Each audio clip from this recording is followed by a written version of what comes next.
Hello, my friends. Welcome back to another episode of r/ProRevenge, where you guys come for your daily dose of satisfaction.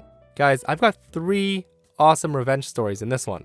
The first story is how 2 thieves thought they got away with a dine and dash. The second story is how 1 phone call ends a shady towing company. And we'll finish off with a job offer that cost the company almost $500,000. I hope you stay for the stories today and subscribe for future videos. Let's get into it. This first story is titled, My Manager is Hardcore About Dining and Dashing. So the other day, my strict manager was in a particularly good mood and told us this story, and I thought it belonged here.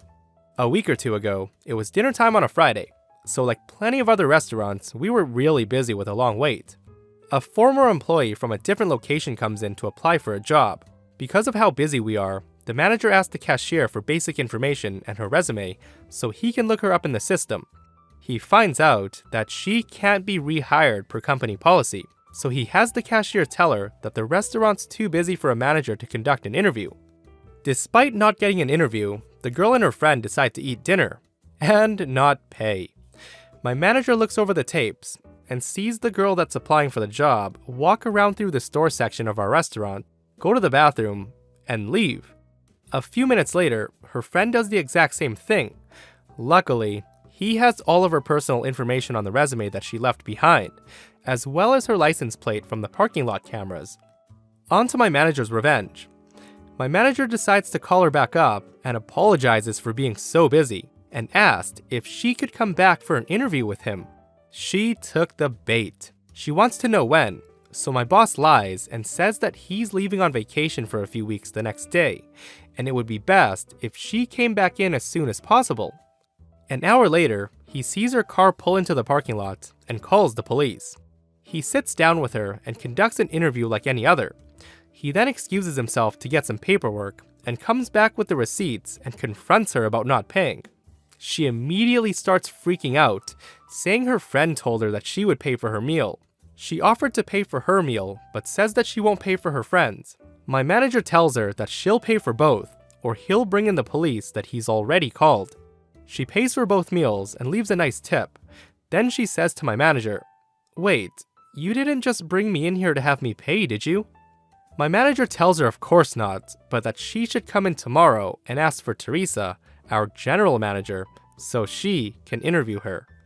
Sure enough, she comes in the next day and asks for the GM. Teresa tells her that not only will she never work at one of the restaurants again, but she's no longer welcome back at our location. A lot to go through for a dine and dash, but still amusing if you ask me. What a way to start a potential job, by stealing from the place you want to be employed at. Silly girl, you're supposed to steal after you get hired. Always steal after. I'm kidding, I'm not condoning theft at a workplace. Please do not steal from your workplace. It's just a joke. I want to make that very clear. But it is nice to hear that justice was served on a Dine and Dasher though. A lot of them just get away scot-free. This next story is titled, Killed a Tow Company with One Simple Phone Call. Several years back, I went to work for a towing company. It's about all I know how to do other than paint cars, which is drastically affecting my health. The pay was pretty decent, but we had to share trucks, and the boss felt that he knew where we needed to sit in order to get the best calls. This is important for later. Several months in, I realized that I wasn't making the type of money that I should be making, so I took the opportunity while I was sitting in a parking lot one evening to start researching the laws pertaining to employees in similar positions. He was kind of an ass, and the trucks had transponders so he could see if we had them idling with the AC on during hot days or idling with the heat on during cold ones. He was always calling, complaining about something if the wheels were not turning. During my research, I discovered that if he was requiring us to sit in a certain parking lot, street, or any location of his choosing, that we were entitled to be paid an hourly wage, not just our commission. The technical term was engaged to wait. However, if he allowed us to freely roam about while we waited for calls, we were not entitled to hourly wages, and therefore we were considered waiting to be engaged. I never mentioned this to him, but I did start taking note of my time. Another month or so goes by, and he decided to start coming down on me for tiny little things that ordinarily wouldn't even matter, such as forgetting a pop can in the cup holder. He actually had a screaming fit about that. At this point, I was tired of working there and had already found another job, so I decided it was time to put my plan into motion. I called him up, told him that we needed to have a conversation about my final wages, and that we could meet at his convenience. Upon entering the office, I laid out my argument, explained the state law, and told him that I expected to be paid for the hours that I was on the clock, but not freely allowed to roam looking for work. He told me that I would no way in hell get paid for that time, as it was agreed upon my employment. I didn't bother to argue, as I'd already had my next step planned, so I took my final check and I left. The following Monday, I made a phone call to the State Labor Board, where I laid out my case to them. Needless to say, they were very interested in what was going on, and in the end, they came to review his employment records and speak to the driver still working. When he got the bill of what he had to pay us all, it was too much for him to afford, so he sold the trucks, his boat, and pretty much everything, and went out of business. I never got the money owed to me in full, only a fraction, but the satisfaction of knowing the law just a little bit better than he did, and watching it all burn, was pure bliss. So I've noticed that there's a lot of towing company revenge stories on the subreddit. I'm starting to wonder if all towing companies are owned and managed by shady people. This last story is titled, "Screw Me Over the Day I'm Supposed to Start a Job. Enjoy your worst sales year in decades." Background.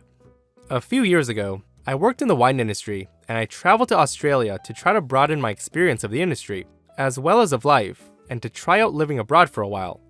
I also knew the pay there was vastly higher than it was in my hometown at the time, in the UK. I had quite a bit of experience, had a decent cover letter and resume, great qualifications in the industry, and I was young and eager. At the time, I had a 1-year work visa, but this could have been extended to 2 years or longer, depending on the employer. I applied for loads of jobs. I was stoked to have an interview with one of my favorite wineries in the region for a sales rep job. I drove to the winery, met with the hiring manager, and had the interview of my life. I nailed it. To this day, I've never had a better interview. I met the winery manager, got along great, and at the end of the interview, the hiring manager told me that I was a shoo-in, that they'd be in touch with me shortly to let me know if I got the job, followed by a very reassuring wink and nod. The very next day, I got a phone call saying that they'd be delighted to have me as their regional sales rep, and we discussed a start date. This winery was several hours out of the city, so I had to move quite a distance, rent an apartment, buy a car, and so on. This cost me the vast majority of the savings that I'd accumulated back home before the move. A few days before the starting date, I gave them a call to let them know that I moved in and that I'm looking forward to starting, and to ask if they wouldn't mind if I came along a few days before, just to get a better lay of the land, etc. They said the owners weren't around, so don't bother coming in, but call again tomorrow. I did, and again, the owners weren't around again. I was due to start on Monday, so I figured, oh well, I guess I'll meet them then. I showed up bright and early, 20 minutes early on the first day, ready to meet the crew and get stuck in. I walked around until I found someone, as the cellar door and the main areas weren't open yet. They told me to hang around until someone showed up, and eventually, the general manager appears, and when I say I'm supposed to be meeting with him, his eyes widen, he goes a little wider, and then, after some uhing, he lets me know that they aren't ready today and need a few more days to sort things out, but to call back in the afternoon to find out when I'm supposed to start.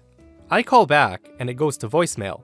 I leave a voicemail saying, hey, it's no worries, but let me know which day of the week you want me to start. I call the hiring manager I'd spoken to before, and that goes to voicemail, and I do the same.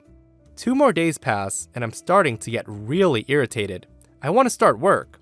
I call the hiring manager again, who picks up.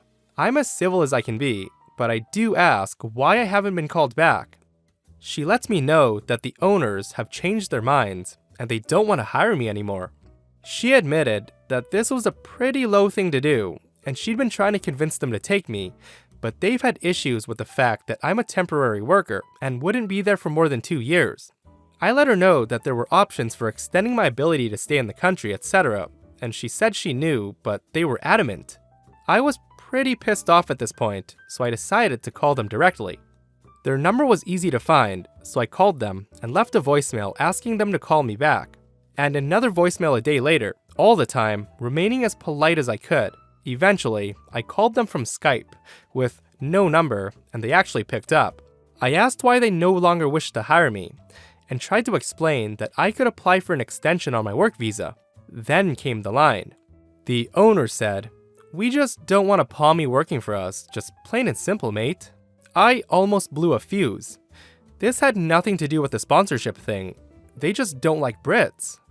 I terminate my lease, cancel my internet, and drive back up the coast, costing about 2,000 Australian dollars. On to the revenge. Pissed off at this point, but desperate for money, I stay at a hostel and begin job searching again. This time, there's a pretty great job as a regional manager and buyer for a decently sized chain of liquor stores. This is a little beyond my previous experience, but I go for it. I get the job, and suddenly, I'm responsible for 7 stores and the purchases they make. 7 big stores that buy a lot of wine. When the store managers make their weekly orders, it was done through an online system where the various products and quantities were put in. There was a short window between the order being submitted and the order actually going through to be fulfilled. I simply canceled each and every store's orders of the wines from that specific winery. I did that every single week until I left.